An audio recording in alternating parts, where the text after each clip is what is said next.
Bingung lah. Ya.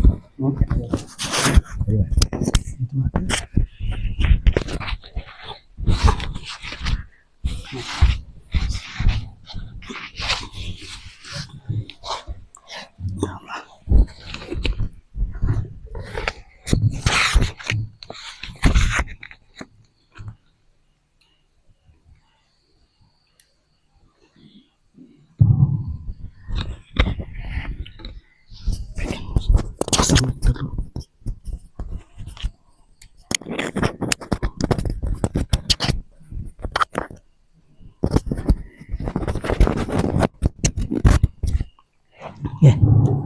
Bismillahirrahmanirrahim. Assalamualaikum warahmatullahi wabarakatuh. Al-Fatihah. A'udzu billahi minasyaitonir rajim. Bismillahirrahmanirrahim. Alhamdulillahirabbil alamin arrahmanir rahim maliki yaumiddin. Iyyaka na'budu wa iyyaka nasta'in. Ihdinas siratal mustaqim. Shiratal ladzina an'amta 'alaihim ghairil maghdubi 'alaihim waladdallin. Amin. Rabbighfir lana wa liwalidina amin. Innal hamdalillah nahmaduhu wa nasta'inuhu wa nastaghfiruh wa na'udzu billahi min shururi anfusina wa min sayyiati a'malina. May yahdihillahu fala mudilla lahu wa may yudlil fala hadiyalah. Allahumma shalli wa sallim ala sayyidina Muhammad wa ala alihi wa sahbihi ajma'in. Amma ba'd.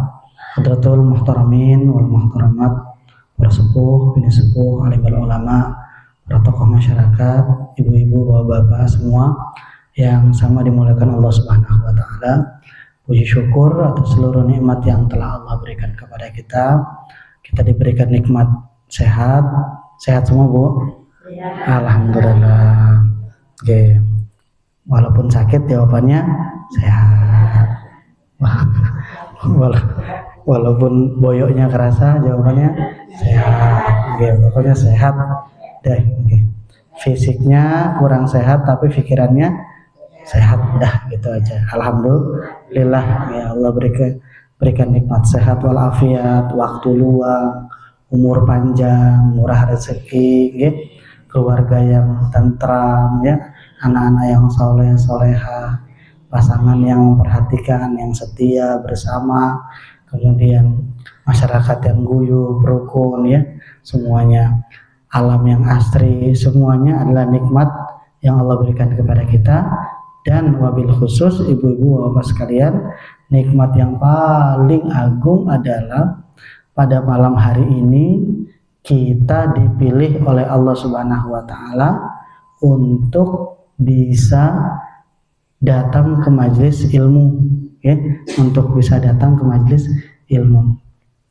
Ada yang bertanya, mana yang lebih utama, ngaji apa istighfar? Coba ibu-ibu saya jawab. Mana yang lebih utama, ngaji apa istighfar? Istighfar niku minta ampun sama Allah. Kalau ngaji, mana lebih utama? Yang lebih utama adalah ngaji. Kenapa? Kalau ngaji itu berarti kita pasti orang yang suka beristighfar. Oke, karena orang kalau ngaji berarti menandakan adalah orang yang selalu ingin memperbaiki diri.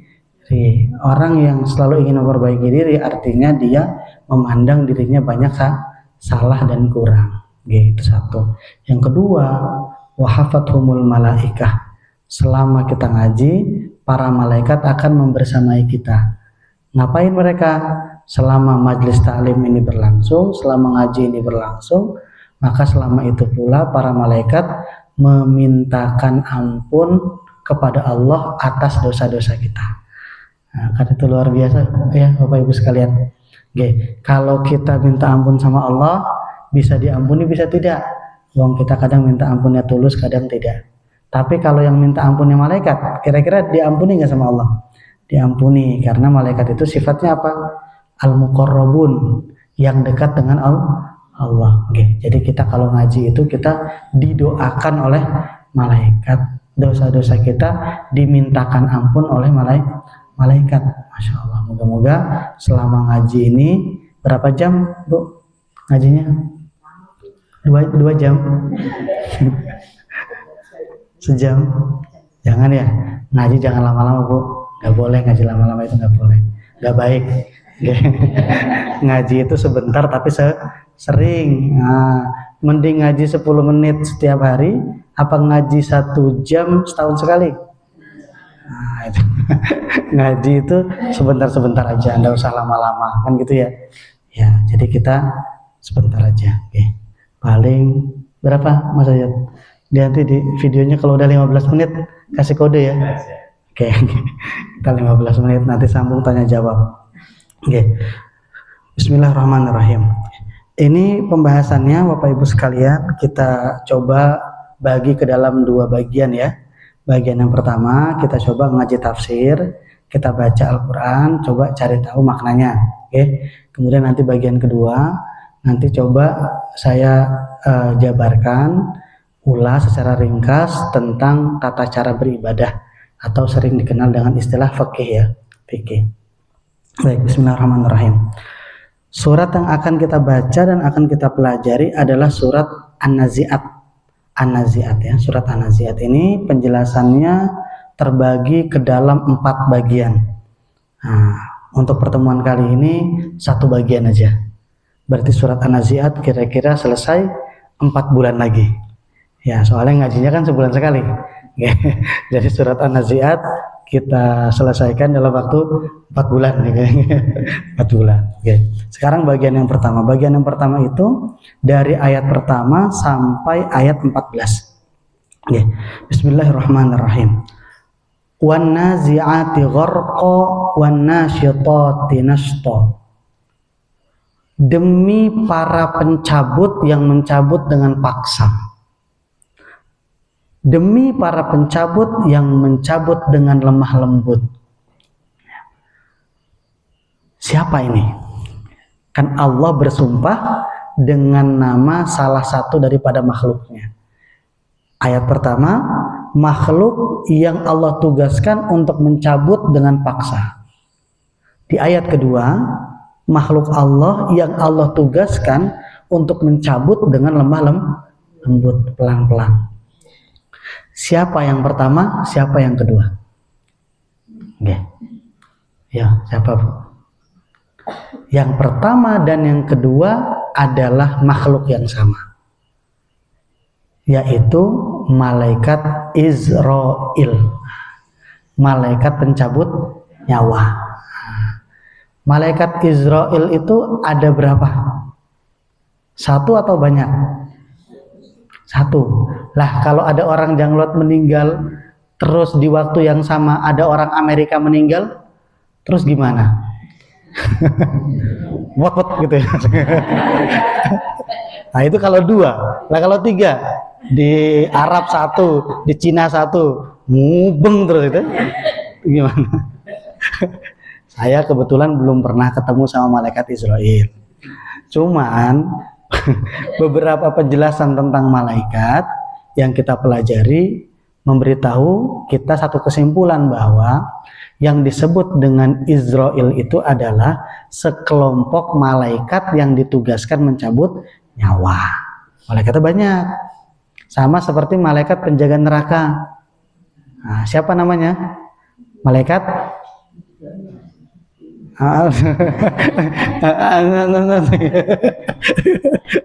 yang penting kedengaran agak ngejawab dikit. Malaikat Malik, nggih. Malaikat Malik. Malaikat Malik 1 atau banyak? 1 ya. Nggih, coba kita buka Al-Qur'an. Ternyata Allah berfirman begini. Alaiha malaikatun ghilazun syidadun la ya'sunallaha ma amarahum wa yaf'aluna ma yu'marun.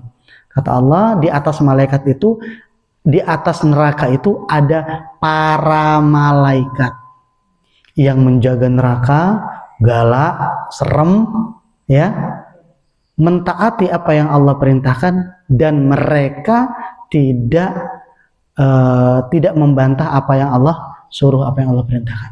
Lah kalau mereka itu 1 atau banyak? Banyak. Nah, tanya lagi. Jadi malaikat Malik itu 1 atau banyak? Banyak.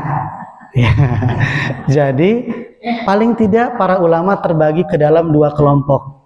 Ada mufassirin, ahli tafsir, ahli Quran yang mengatakan malaikat Malik itu satu, tapi anak buahnya banyak. Nah, gitu. Jadi ketuanya, pimpinan para malaikat penjaga neraka itu adalah malaikat Malik, pimpinannya, tapi anak buahnya banyak. Penafsiran yang kedua ini dijelaskan oleh Profesor Dr. Quraish Shihab, salah satu ulama besar tafsir Al-Quran dari Indonesia. Beliau masih hidup sampai sekarang. Beliau mengatakan yang kedua ini, bahwa Malik itu bukan nama seorang malaikat, tapi nama sekelompok malaikat. Kalau gampangannya nama departemen, nah gitu ya.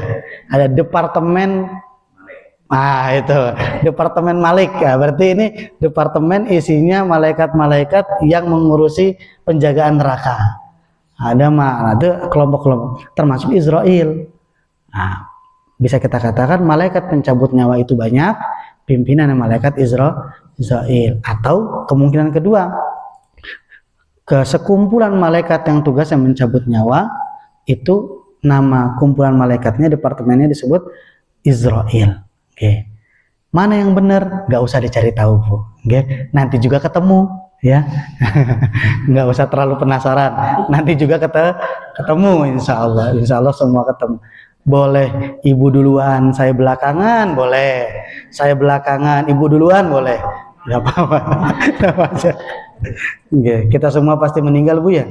Kita semua pasti meninggal, maka tidak ada pilihan. Maka tidak perlu kita bertanya, gimana ya caranya biar nggak meninggal? Nggak bisa. Nggak bisa. Karena nggak bisa, nggak usah dipikir.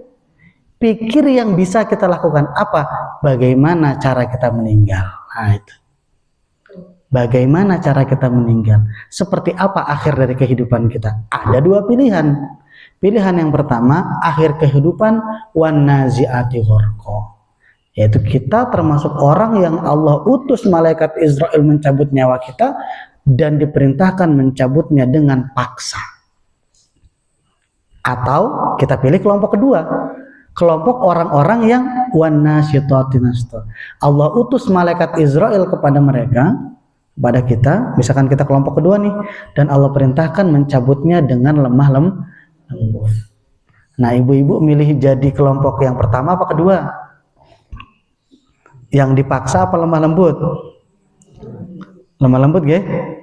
Kalau yang dipaksa disebut su'ul khotimah, yang lemah lembut disebut husnul khotimah. Kita mau yang lemah lembut, tidak mau dipaksa. Nah, pertanyaannya, yang dipaksa itu yang mau apa yang tidak mau? Ya, iya toh? Ibu bila ada, ibu punya anak dua, yang satu, nak berangkat sekolah ya, ya mau dia, dipaksa enggak? Enggak, karena dia mau, jadi lemah lembut. Yang satu disuruh sekolah enggak mau, akhirnya apa? Dipaksa. Berarti yang dipaksa yang tidak mau. Ibu mau dipaksa apa enggak? Enggak toh? Berarti mau mati enggak? Nah itu. Nah pertanyaannya adalah bagaimana caranya agar kita mau dijemput sama malaikat? Caranya adalah kita memang masih di dunia, tapi sering-seringlah berpikir tentang akhirat. Kita memang merasakan kenikmatan dunia, tapi sering-seringlah membayangkan kenikmatan akhirat. Wong Allah bilang kenikmatan di dunia itu, Bapak Ibu sekalian, yang Allah berikan di alam semesta ini sejak Nabi Adam sampai manusia terakhir dikumpulkan, itu kalau dijumlah cuma satu. Jadi kalau Allah punya nikmat 100, maka nikmat yang Allah bentangkan di alam semesta ini itu cuma 1 per 99. 99-nya Allah siapkan di akhirat. Jadi nikmat di akhirat 99 kali lipat. Ulah kan luar biasa. Jadi ibu di dunia makan enak, di sana lebih enak. Ya, di dunia adem ayem, di sana lebih adem lebih ayem. Dah, gitu.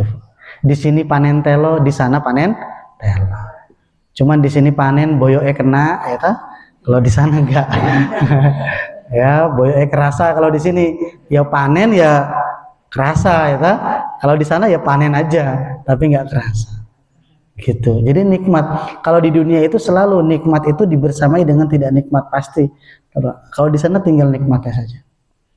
Nah, kalau orang dalam kehidupannya sering berpikir, sering merasa, sering membayangkan tentang kehidupan di akhirat, maka nanti pada saatnya Allah mengutus malaikat Israel menjemput kita, kita itu bukan fisik kita itu ruh kita. Jadi ruh kita akan dengan sukarela ikut. Maka malaikat Israel nggak perlu repot-repot maksa. Assalamualaikum, waalaikumsalam, langsung gitu. Iya loh, benar. Ya, waalaikumsalam. Nanti kita ada tamu yang cuman datang sekali. Ada tamu yang datang cuman sekali, tapi setelah dia berkunjung, kita nggak bisa cerita ke orang lain. Ada satu jenis tamu yang datang ke kita cuman sekali, tapi setelah datang kita nggak bisa cerita ke orang lain. Siapa itu? Tamu agung, yaitu malaikat Israel. Assalamualaikum, waalaikumsalam. Dah langsung ikut. Itu warna syaitan nasto, dicabut dengan lemah lembut. Sekarang saya tanya Bu, Ibu sholat sekarang, ini kan sholat nih. Ibu sholat, panenannya tambah banyak nggak? Nggak tahu. Ibu ngaji ke sini, saya kasih telo nggak? Nggak tahu? Dibagi-bagiin duit sama Mas Wahyu, sama nggak tahu? Dibayarin utangnya? Enggak. Nah, terus ngapain sholat? Berarti ibu-ibu sholat ini bukan untuk dunia kan? Pasti untuk tujuan yang bukan dunia. Yaitu Pak, akhir. Nah, sering-sering seperti itu Bu. Sering-sering melakukan satu kegiatan yang tidak ada keuntungan dunianya. Sering-sering Bu. Yang nggak ada batinya itu loh. Jangan bati terus. Untung terus. Orang kok maunya untung terus. Untungnya maksud jangka pendek di dunia. Sering-sering melakukan amalan yang keuntungan dunianya nggak ada. Itu menunjukkan bahwasannya kita adalah masih di dunia, tapi pikiran kita sudah di akhirat. Nah, itu ciri-ciri orang nanti ketika malaikat Israel datang, wana syaitan akan apa? Akan mau, jadi nggak perlu dipaksa. Wasabihati sabha, demi wasabihat ini demi yang bergerak, terus bergerak, yaitu malaikat. Malaikat itu terus bergerak loh. Sabihat itu dari kata sibaha. Sibaha itu berenang. Orang disebut berenang itu kalau bergerak kan. Kalau nggak bergerak namanya kelap. Apa namanya? Namanya tenggelam. Ya. Bedanya orang berenang sama tenggelam apa? Kalau tenggelam dia nggak bergerak ke sana-sana kan? Ya, plung gitu aja udah. Ya kan? Tapi kalau dia dari sini mulai di situ sampai ke sana muter-muter, itu disebut berenang. Bahasa Arab berenang itu sibahah. Nah, wasabihati sabaha artinya demi makhluk yang terus bergerak. Siapa itu? Malaikat. Nah, ini malaikat. Ada malaikat. Inna lillahi sayyaratan minal malaikah yatlubuna hilaqaz dzikri. Ada malaikat, sekumpulan malaikat yang Allah ciptakan khusus untuk keliling. Mubeng, termuter. Ngapain? Mencari pengajian-pengajian seperti ini. Tidak mesti di masjid, di rumah, ya, di balai. Pokoknya kumpulan-kumpulan yang baik. Ya, maka malaikat akan turun, kemudian tadi beristighfar untuk dosa-dosa kita, mendoakan kita dan seterusnya. Fasabiqati sabqa, demi makhluk yang saling mendahului satu sama lain. Siapa ini? Malaikat juga Bu. Malaikat yang cepat-cepatan mengantarkan ruhnya orang beriman. Bu, orang beriman meninggal ya. Ini saya ngomong bukan karena pengalaman, nggih. Wong belum pernah, ya ta? Tapi baca kan gitu ya. Orang kalau meninggal nanti dia baru mendapatkan nikmat kubur setelah jasadnya dikubur. Nah, karena dia tahu dia akan mendapatkan nikmat kubur, maka dia bilang ke keluarganya, "Bu, cepet diantar, cepet, jangan lama-lama." Nah, itu. Kenapa? Ya tadi, karena dia mau cepat-cepat mendapatkan nikmat, dan dia dibawa oleh malaikat malaikat Israel tadi, fasabiqati sabqa, membawa ruh ini cepat-cepat ke alam barzah. Jangan tanya ke saya alam barzah itu di mana, Pokoknya alam barzah itu alam transit. Alam transit. Alam apa ya? Transit apa transit ya? Apa? Mampir. Mampir sedilu. Ya kan? Asalnya di dunia, tujuannya akhirat. Mampir dulu di tengah. Nah, itu alam barzah tuh. Kenapa mampir? Soalnya akhirat belum dibuka pintunya. Dibukanya kapan? Kiamat. Nah, jadi ibu-ibu, ya orang-orang tua kita, pasangan kita yang sudah meninggal, itu masih di alam barzah. Belum ke surga, belum. Nanti ke surganya bareng-bareng. Nunggu kiamat. Belum, berarti di kuburan nunggu berapa tahun? Kalau yang meninggal 5 tahun yang lalu berarti nunggu 5 tahun. Sampai sekarang. Lah kalau sampai kiamat, berapa ratus tahun? Ya, enggak tahu. Lah kalau yang meninggal dulu? Lah kalau Nabi Adam berapa tahun? Nah, maka waktu di dunia beda dengan waktu di alam barzah. Waktu di alam barzah untuk orang-orang beriman saking nikmatnya, maka seakan-akan waktu itu terasa singkat, seakan-akan hanya sholat 2 rakaat. Ibu, kalau saya tanya, milih ke toko baju apa ke toko apa ya? Ibu senangnya ke toko apa? Enggak senang ke toko ya? Salah ini permisalannya ini. Biasa di perumahan kacau ya. Nah, ibu nggak mau ke toko itu nggak suka toko apa nggak ada yang bisa dibawa ke toko? Ibu kalau ke pasar beli apa?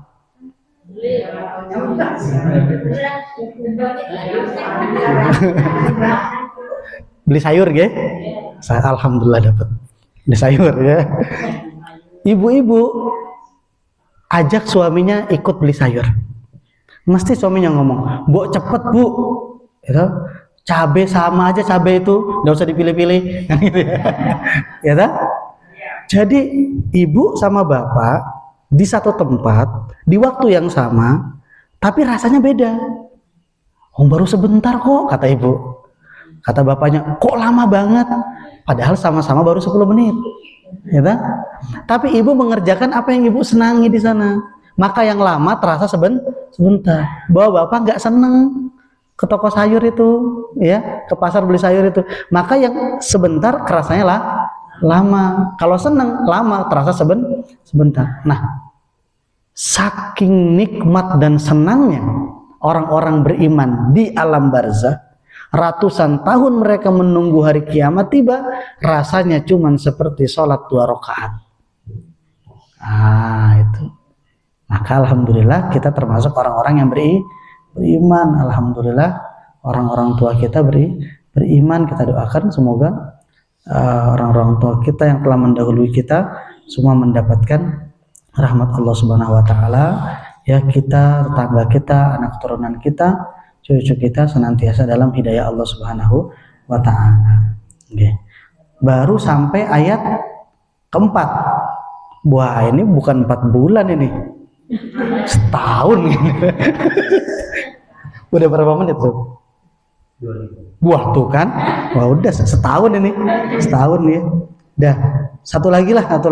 Fal mudabbirati amro, demi yang mengatur berbagai urusan. Nah, ini malaikat juga. Jadi Allah bersumpah 5 kali dengan nama malaikat yang tugasnya berbeda-beda. Jadi malaikat itu mudabbirati amro, mengatur segala urusan.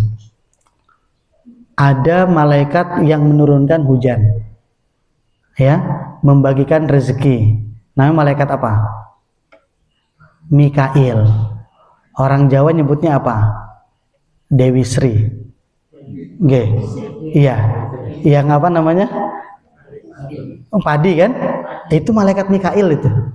Yang dikenal oleh kebudayaan Jawa sebagai Dewi Sri itu. Dewa Dewi itu malaikat kalau bahasa Arabnya itu.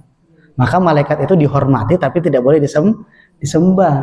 Mereka berkuasa, bisa melakukan ini itu segala macam, tapi atas perintah Allah Subhanahu wa Ta'ala, bukan karena kekuatannya sendiri.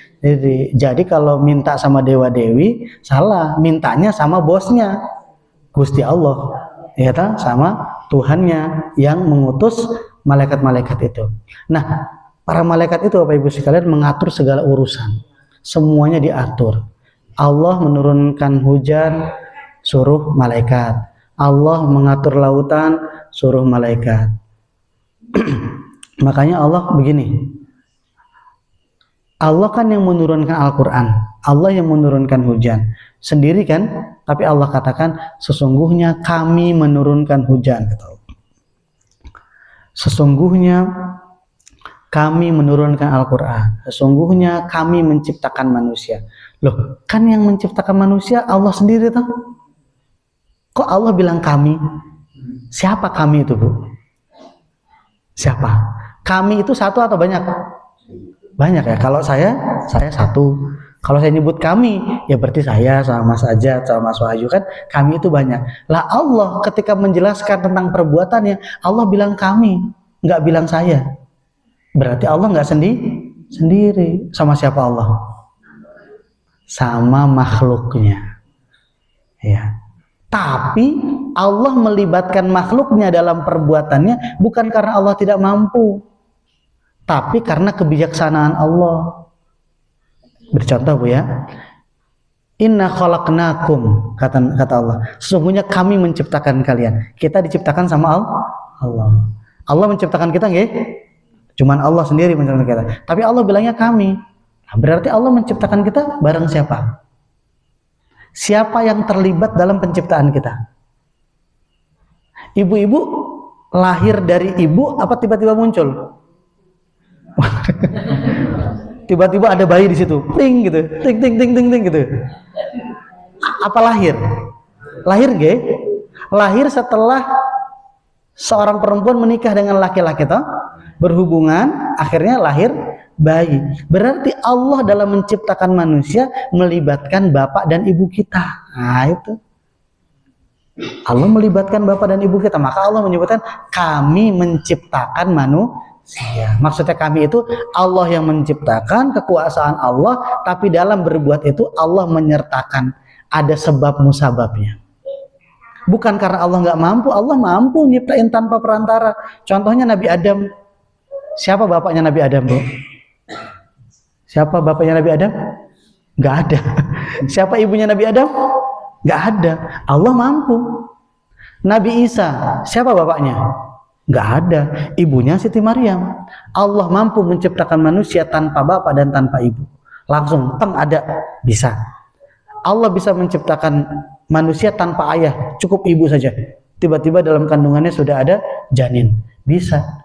Tapi kalau Allah Subhanahu wa Ta'ala melakukan itu untuk kita semua, apa enaknya hidup ini? Nggak ada rumah tangga, ya, nggak ada cinta-cintaan, ya, nggak ada lirik-lirikan, ya, nah, nggak ada, kan? Nah itu. Jadi kalau mau ada anak, tiba-tiba ting, anaknya muncul, apa enaknya? Ya, saya beri satu contoh lagi. Bu, yang mengenyangkan kita siapa? Allah kan? Tapi Allah mengenyangkan kita dengan perantara. Perantaranya apa? Makan dulu, ya toh? Dimasak, dimakan, masukin mulut, dikunyah, dirasakan, kenyang, alhamdulillah. Coba kalau nggak ada sebab musabab, ya Allah, lapar, tek, langsung kenyang. Ya Allah lapar, kenyang langsung. Apa enaknya? Hidup macam apa itu? Kan nggak enak, ya. Mau kenyang tiba-tiba kenyang, mau anak tiba-tiba ada anak. Enaknya di mana? Misalkan ngantuk. Kalau ngantuk, enaknya tidur kan? Bangun-bangun nggak ngantuk lagi. Apa enaknya kalau ngantuk? Ya Allah ngantuk banget. Tiba-tiba nggak ngantuk. Enaknya apa? Jadi enaknya seger setelah tidur, kan gitu ya. Jadi wa'at ba'asababa dalam Al-Quran Allah bilang, Allah jadikan segala sesuatu ada sebab musabab. Nah sebab itu kita nikmati, kita syukuri, seperti itu. Alhamdulillah. Udah setengah jam lebih ya? Udah setengah jam lebih selesai. Udah 5 ayat Bu. Alhamdulillah. Dah tafsirnya selesai. Saya izin 5 menit lagi. Terkait fikih Bu. Saya beri ringkasan saja. Ini tentang tata cara ibadah. Ibadah yang paling mendasar dalam Islam itu adalah bersuci. Bahasa Arabnya toharoh. Bersuci. Bersuci itu ada 4. Diingat-ingat nanti yang apal dapat hadiah. Minta ke Mas Wahyu.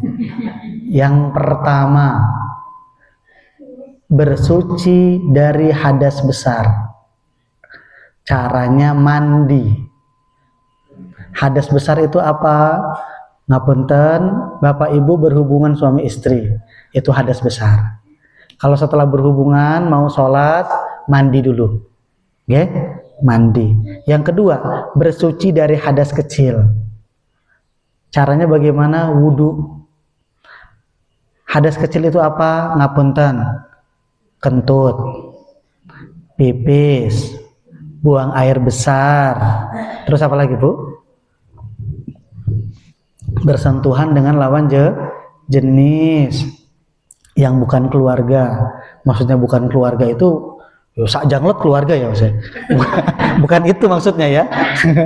Maksudnya bersentuhan dengan yang bukan keluarga itu, maksudnya keluarga itu ibu, adik, bibi. Nah, udah itu aja.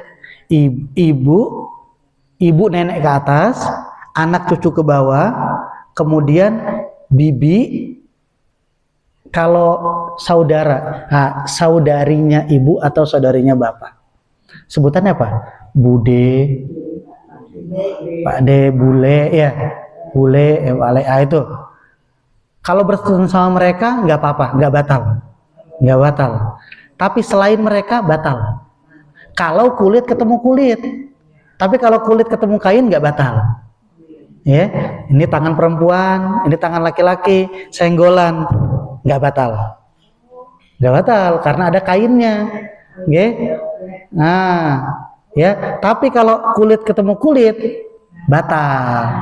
Itu namanya bi ghairi hail, bersentuhan tanpa perantara, batal. Kalau batal. Terus apa lagi? Hadas kecil.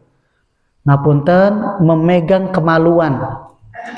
Mohon maaf, kemaluan sendiri maupun kemaluan orang lain. Misalkan ibu memandikan anaknya, ya, kemudian digosok-gosok. Termasuk membersihkan kemaluan anaknya, toh?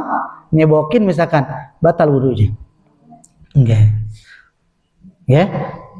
Kalau memegangnya dengan bibatinil kaf, tangan bagian dalam. Megangnya gini batal. Megangnya gini enggak. Jadi kalau nyuci gini aja, Bu. Ya. Nyebokin anak begini. Kebangetan, saking nggak mau wudu lagi itu. Nah kalau begini batal, ya, itu hadas kecil. Nah hadas kecil itu bagaimana cara bersucinya? Berwudu. Tadi hadas besar mandi, hadas kecil wudu. 2. Yang ketiga, izalatun najasah, membersihkan najis. Ibu jalan ke masjid, slep, suara apa itu Bu? Nginjek tai ayam, misalkan ya, ibu nginjek tai ayam ya, ngapunten misalkan, set gitu ya, kemudian kakinya ada yang kena tai ayam itu, najis kan? Pertanyaan saya, wudu lagi enggak? Batal enggak wudunya? Enggak batal, kecuali ibu nginjek plus kentut. Jadi set, prut, nah itu berarti itu baru. Jadi kalau badan kita kena najis, Bu, ya najis bukan wudhu tapi izalah, dicuci. Nah, dicuci. Kalau kita kentut wudhu, kalau kena najis, najisnya dicuci. Kena najis dan kentut berarti dicuci dan wudhu. Bisa dibedakan ya? Jadi mandi, wudhu, terus izalatun najasah, membersihkan najis. Ada najis di pakaian, dicuci. Ada najis di badan, dicuci. Ada najis di tempat sholat, dicuci. Ya.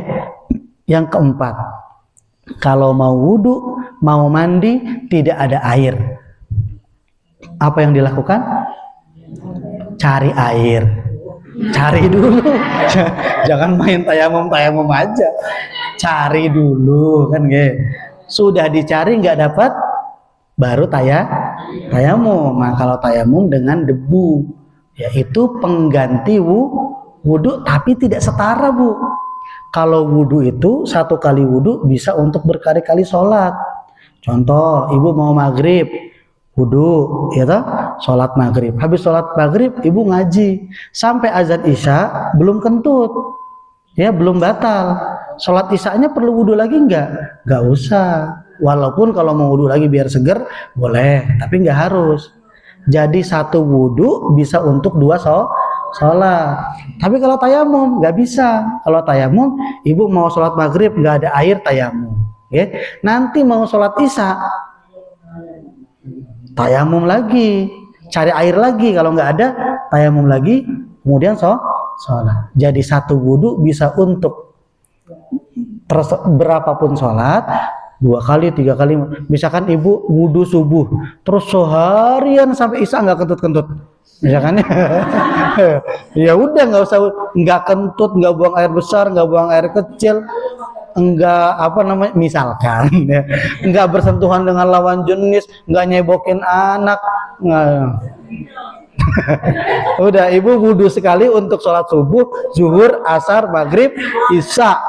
Habis sholat isya, assalamualaikum warahmatullahi wabarakatuh, assalamualaikum warahmatullahi wabarakatuh, gitu ya. Jadi di itu diakhirkan. Masya Allah, ngapunten Bu ya, malah. Nah kemudian tadi tayamum, termasuk mandi, Bu, mandi juga. Ibu ngapunten, berhubungan suami istri, Bapak Ibu, berhubungan suami istri. Habis berhubungan suami istri, azan subuh. Loh, airnya malah nggak ada. Gimana itu? Hah? Airnya nggak ada. Gimana nih? Kalau wudhu kan tinggal tayamum. Tayamum gampang, Bu, begini. Nah, praktek ya. Nah, ini tanah yang ada debunya. Harus ada debunya. Kalau nggak ada debunya nggak boleh. Misalkan tanahnya tanah liat, nggak boleh. Harus yang ada debunya. Dah. Ya, tapi jangan terlalu gini ya. Nanti cemong. Ya, dikit aja, syarat aja. Gini sekali. Sudah. Lagi. Kan tadi di sini. Jangan di sini lagi. Sebelah sini. Nah, gitu. Cari yang belum digini. Sini satu. Udah. Ini lagi. Baru kanan. Kanan, kiri. Udah. Segitu aja. Gak usah kumur-kumur, Bu. Bagaimana kumur-kumur? Wah. Kenapa? Kalau di tembok bagaimana? Kalau di tembok nggak bisa, kecuali temboknya kotor banget, debunya kelihatan gitu ya. Nah baru. Jadi di tanah, Bu, di tanah yang bener-bener ada debunya. Nah gitu. Nah itu kan tayamum pengganti pertanyaannya kalau pengganti mandi gimana? Guling-guling, Bu. Biar kena semua debunya. Enggak. Tayamum tayamum pengganti wudhu dan tayamum pengganti mandi sama. Caranya sama. Ya cuman tadi gitu. Nggak usah guling. Nanti aneh. Terus ada yang videoin viral. Nah, seperti itu Bu ya. Jadi bersuci ada 4 tadi. Nah, bersuci itu definisinya adalah fi'lun tustabahu bihis sholatu. Adalah satu perbuatan yang dengannya kita diperbolehkan untuk sholat. Jadi bersuci itu syarat sah untuk sholat. Dan innallaha yuhibbul mutatahhirin, Allah mencintai orang yang bersuci. Hampir di semua kitab-kitab fikih bab pertama adalah bersuci. Nah, jadi sering-sering berwudu ya Bu, sering-sering berwudu, sering-sering mandi, kemudian perhatikan najis yang ada di anggota tubuh kita, yang ada di pakaian kita, terutama ketika ibadah, termasuk masjid, kita jaga kesuciannya dan seterusnya. Alhamdulillah, alhamdulillah, dah. Nanti pertemuan berikutnya insya Allah kita bahas satu-satu. Kan tadi 4 nih. Nanti kita bahas wudhu itu bagaimana caranya. Terus kemudian mandi itu bagaimana mandi wajib. Nanti kita bahas satu-satu, ya. Dan anaziat nanti pelan-pelan kita selesaikan insya Allah. Alhamdulillahirobbilalamin. Mungkin sampai di situ Ibu Bapak ada pertanyaan sebelum ditutup? Monggo. Kalau nggak ada jangan dipaksain. Kalau ada aja. nggak harus ada. Monggo. Ya.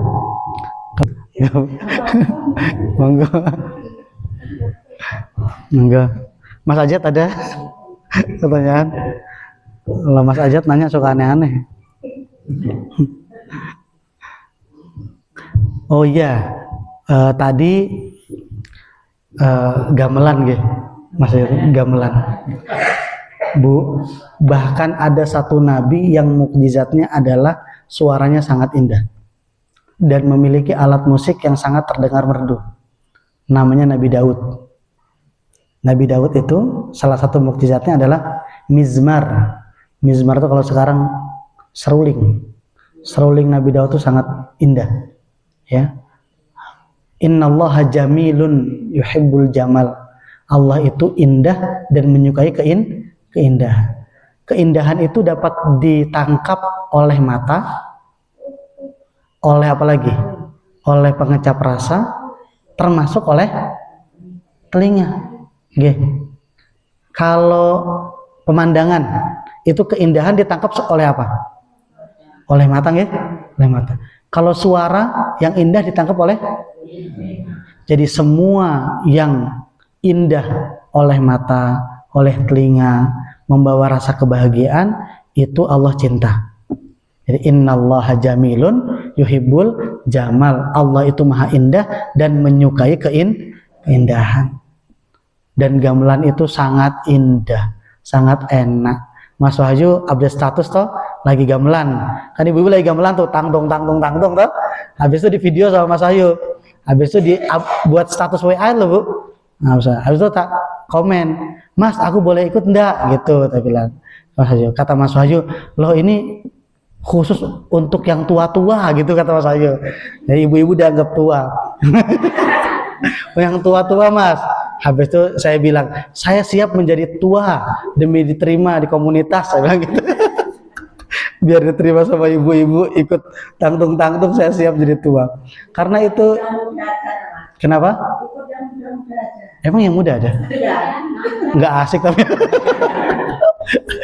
Ya. Ibu-ibu bukan tua, pernah muda. Dulu, sekarang enggak. Ya, itu jadi monggo Bu ya. Tadi saya sempat ngobrol sama Mas Jo. Gamelan sama hadroh itu sama-sama alat musik. Hadroh itu bahasa Arabnya dulu sebutannya bukan hadroh, dulu sebutannya duf. Ya, bahkan ada sebelum Kanjeng Nabi lahir. Sudah ada. Itu tradisi musik masyarakat Arab. Nabi Muhammad SAW diutus, kemudian hadroh ini yang tadinya untuk maksiat, ya, kemudian diarahkan untuk yang baik-baik. Sampai sekarang kita tahunya kalau hadroh berarti untuk yang baik-baik kan gitu, Nah, seperti itu. Itu keberhasilan Nabi Muhammad SAW menjadikan budaya sebagai sarana untuk kebaikan. Kebaikan itu tidak harus sholawatan, Bu. Kebaikan itu semuanya, pokoknya yang outputnya baik, membahagiakan sesama, ya, tentrem, semuanya bahagia, semuanya aman, itu baik. Nah, hadroh gunakan untuk itu. Gamelan pun gunakan untuk itu. Okay? Jadi semakin bahagia. Ibu kalau lagi tangtung, utangnya lupa tuh. Ya tak? Lupa kan waktu nanti kalau udah selesai lah inget lagi. Ya tak? Belum lunas belum, tapi kan lupa. Ya kan? Kan minimal itu kalau utang nggak lunas minimal lupa sejenak kan gitu ya. Iya, walaupun habis itu inget lagi. Ya habis itu disaur dikit-dikit daripada inget terus, Bu. Nah, kan? Ya, nah jadi itu salah satu bukti bahwasannya tadi membawa kebaikan. Pokoknya saya sangat apresiasi, sangat mendukung bagaimana kesenian, ya, uri-uri kebudayaan di Jenglot ini dilestarikan, ya, outputnya hasilnya untuk kebaikan bersama, nggih. Nggih, moga-moga ibu-ibu, bapak-bapak pokoknya sehat selalu, sehat walafiat, nggih, panjang umur. Bulan depan kita bisa ketemu lagi, ya, melanjutkan surat An-Nazi'at, melanjutkan ngaji wudu, nggih. Wudu, mandi dan seterusnya. Baik, mungkin itu saja. Nggih.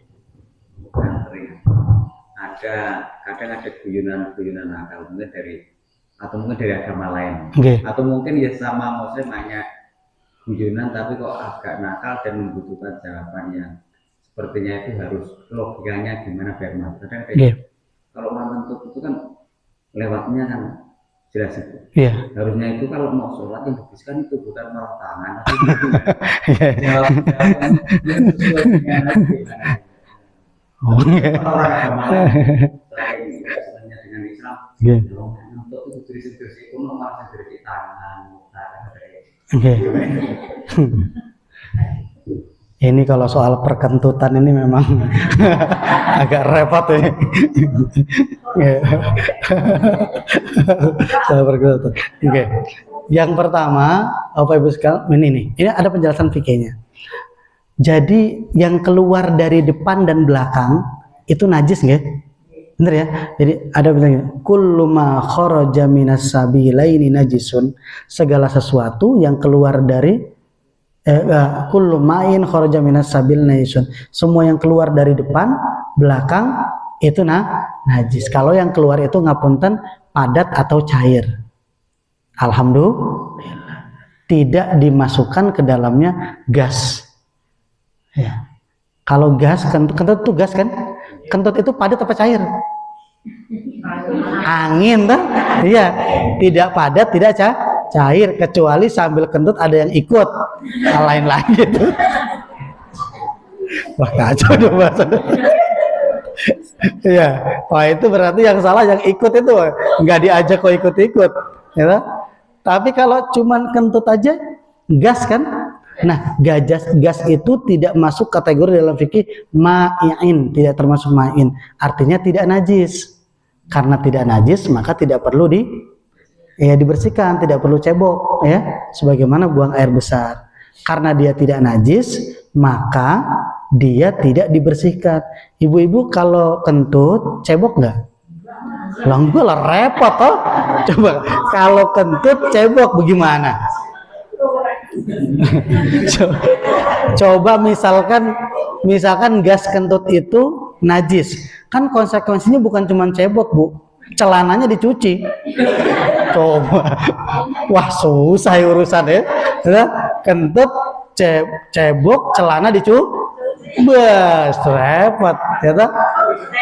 Repot tenan itu. Maka dari itu kentut itu kategorinya bukan najis, tapi hadas. Hadas itu bukan najis, hadas itu peristiwa. Najis itu zat, benda. Ya. Nah, ada satu peristiwa di mana ketika peristiwa itu terjadi, kita diperintahkan untuk wudhu. Yaitu tadi kentut, kemudian udah wudhu. Kenapa enggak cuci, ya memang itu bukan najis. Ya, karena berwudu karena peristiwa. Sama mandi besar karena peristiwa. Apa peristiwanya? Berhubungan suami istri. Ya, peristiwa itu menyebabkan wajib mandi. Itu disebut dengan hadas. Nah, itu bedanya hadas sama najis. Kalau kencing, keluar air kencingnya hadas, wajib wudu. Air kencingnya najis, harus cebok. Nah gitu ya. Jadi kalau kencing itu najis, kalau air kencing, kalau kita kencing najis plus hadas, maka cebok plus wudu. Kalau kentut hadas, bukan najis. Alhamdulillah. Ngapunten, agak susah cari jawaban yang memuaskan ya Pak. Ini soal-soal sensitif nih. Allah. Mas ngomongin kita 10 menit ya Ci. Mas luar biasa. Salah. Nggih. Alhamdulillah. Monggo. Cukup nggih? Dah, Mas dah. Oke. Baik, cukup sampai di sini. Terima kasih banyak.